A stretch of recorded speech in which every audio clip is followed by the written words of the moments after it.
back, everybody, to another edition of Pure Picks. Joined here by my friend, colleague, Alex. How are you doing tonight, Alex? Doing well, doing well. Pure pickers. Let's go, baby. Let's go, Pure Picks Nation. Exactly. We wanted to get into the best picks, best bets of the week for UFC Vegas right here. Paul Craig versus Brendan Allen. Alex sent me over some of his picks slash potential locks, and I'm really excited to get your analysis and thoughts on some of these picks that you have. First up, I think for the pure pickers, you have a nice, safe, I'm assuming, two-leg parlay. Could you explain to me what that is for the pure pickers and give your analysis of each leg? Yeah, definitely. So my two-leg parlay, first leg is Chase Hooper money line, and the second leg will be Michael Morales money line. So personally, very, very confident with this parlay. Think it's a lock to hit. And so yeah, I like it a lot. Perfect, perfect. And by the way, right now on Bet Online, one of our affiliates, you can get that two-leg parlay for literally even money. Michael Morales is minus 310. Chase Hooper is minus 194. Combine both of them and you get an even money parlay plus 100. So sounds pretty safe and secure to me. Could you explain a little bit about what the couple legs are, why the pure pickers should include these locks in their legs in the parlays? Yeah, no. So I'll first start with Chase Hooper. Now I know what a lot of people might be thinking that, these two fighters uh aren't great. But I think there's actually a lot of value here in Chase Hooper. Um, so first of all, I like the fact that Chase Hooper has a lot more paths to victory, in my opinion. Um, he's a much bigger threat in the striking department. Um, he's solid on the ground. And because of his like grappling, expertise, I'm pretty confident that he's not going to get submitted. So he has kind of like um, that phase covered because Jordan Levitt does like to wrestle and get in the clinch. Um, and if he does get taken down, I'm fairly confident that he's going to get back up onto his feet.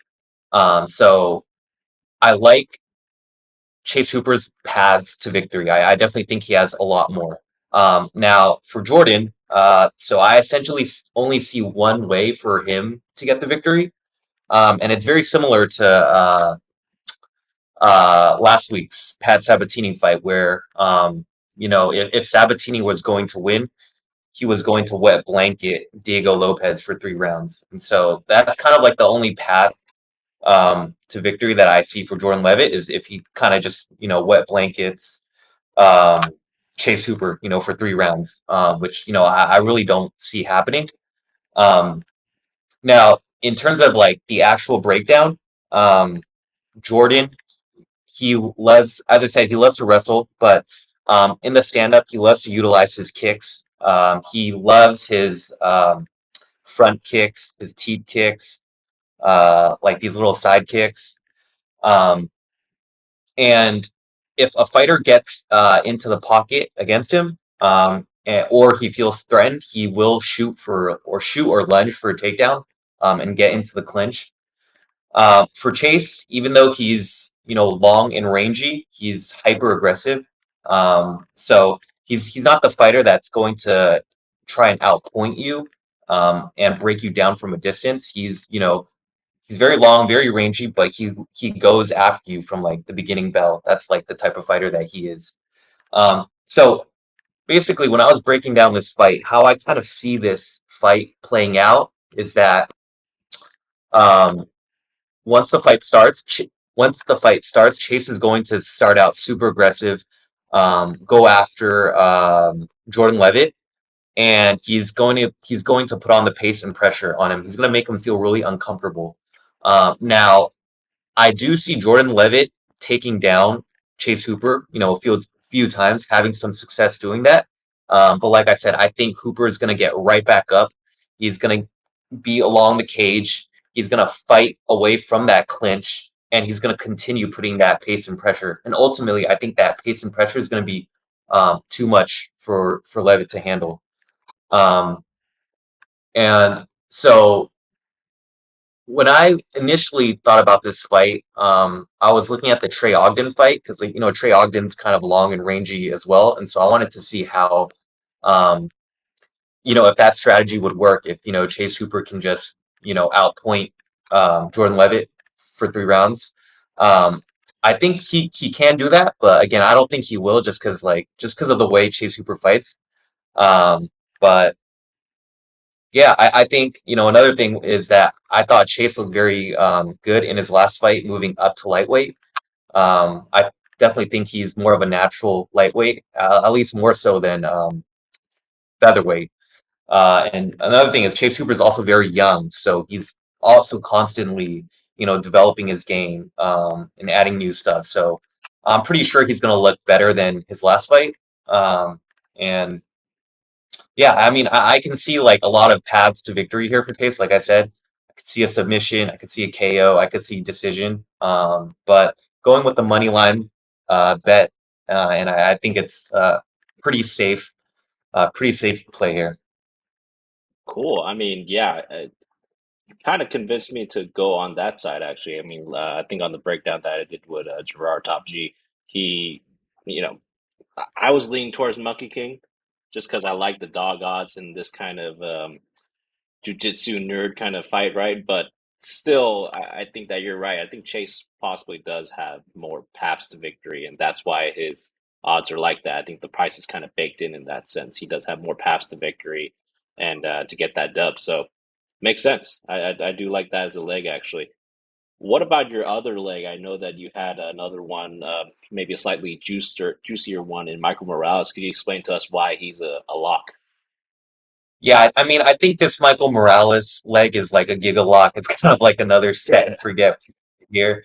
Um, like first of all, this guy's Ecuadorian, so he's got that Cheeto Vera durability, spotless record, long and rangy. So the type of fighter that the UFC really likes. Um, with that said, though, I actually do think Jake Matthews, he's like a solid fighter. I thought he looked really impressive in his last fight against Darius Flowers. Um, he was able to kind of weather that, first round danger, from Darius Flowers, especially because he's known for like his knockout power. So I was impressed with, the way Jake Matthews kind of handled himself. Um, the only difference is that, Darius Flowers and Michael Morales are like fundamentally, different fighters. Um, so, with that said, um, I for this fight especially, I think it's important to highlight the height and reach advantage here. So when I was looking at topology, right? So Morales is 6 feet tall, 79-inch reach. So if we compare that to Matthew Semmelsberger, who Jake Matthews lost to right before the Darius Flowers fight, Semmelsberger has a 75-inch reach, compared to Morales' 79. So I think that's very key here because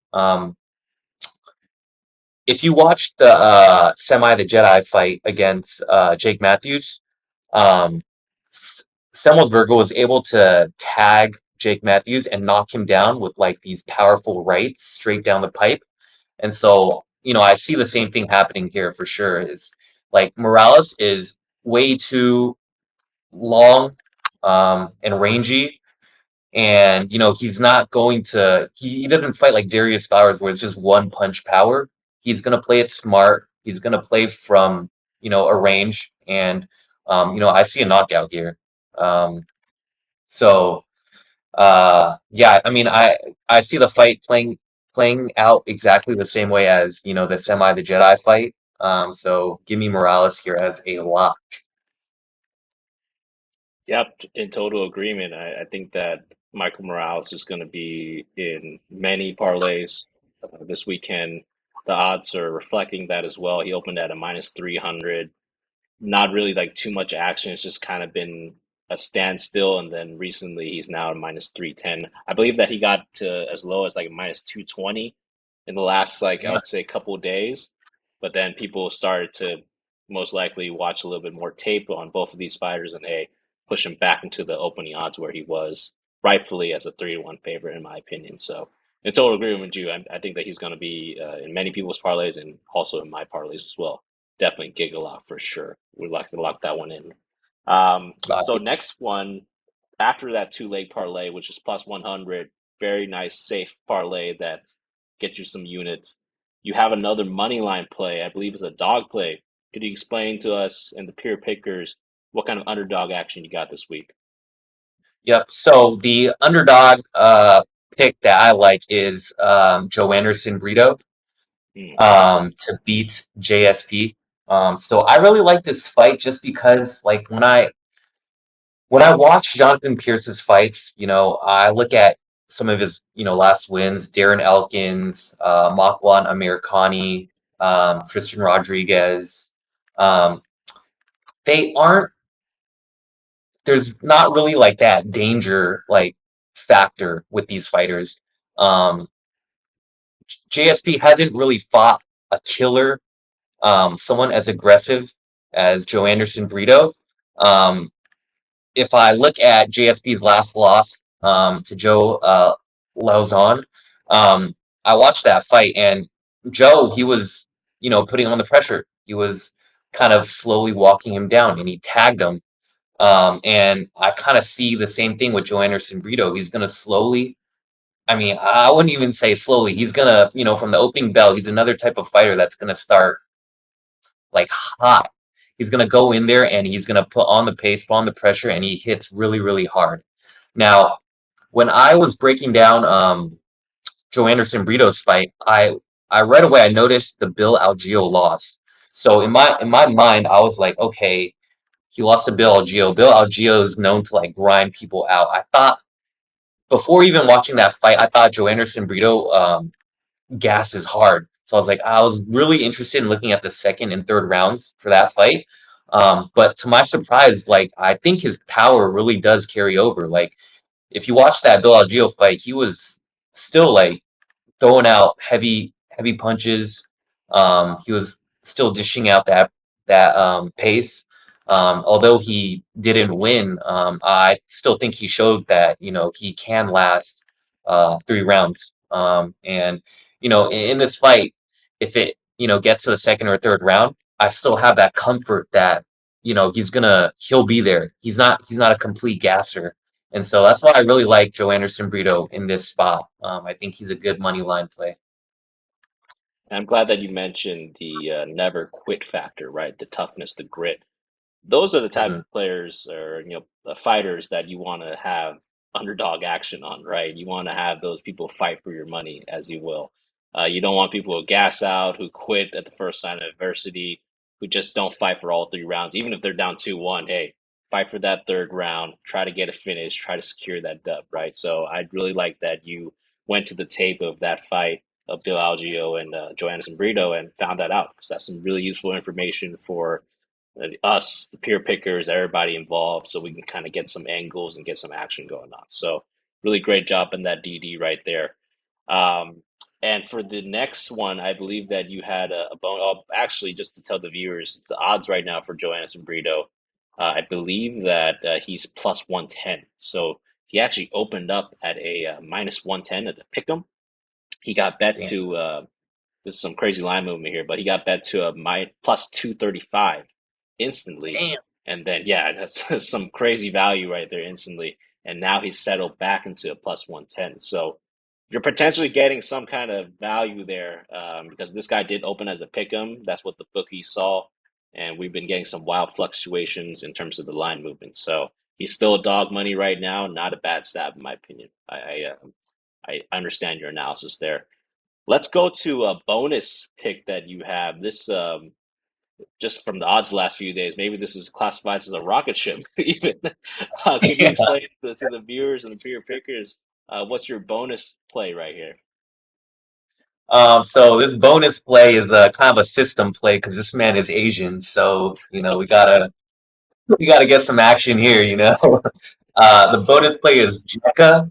Um, so, James, what if this man? What were the odds that opened up for this fight? For sure, yeah. The odds right now, I mean, for Jeka, he opened up, this is pretty surprising. He opened up at plus 130, and he has been sent to a plus 395. So almost a 4-1 dog, if you will. So, yeah, those are the odds right there. So, I personally think that the odds right now are way too wide. Um, I give Jeka a I if I were to pick a winner for this fight, I would say Lucas Alexander, but you can't just you don't pick fighters based on who's going to win and lose. You have to base your bets on the odds, right? And so the odds are telling me that there's a lot of value right now if for a Jeka play. Um, Breaking down the fight though, when I was watching this, Jeka, in his last fight against Jubilee, he was, definitely doing a bit too much. I could see why, the public might not be, backing him. Yeah, You doesn't typically look don't want like to it back doesn't. those. Yeah, I think you got to play in his last fight, right? Right, right. I was on him against Jubilee and stopped watching after that. So yeah, I mean, same here, man. Like, so when a fighter is doing too much in the cage, it's usually not a good sign, right? They're trying to like make up for they're trying to like showboat, right? When they're not winning the fight. And so, usually you don't want money on those type of fighters. But I think Jeka has a real shot here to win. He's a very good striker, like very dangerous. I know he's moving up a weight class. I think it'll serve him well. It'll give him more power. Um, and he's not going to need to worry about the being taken down.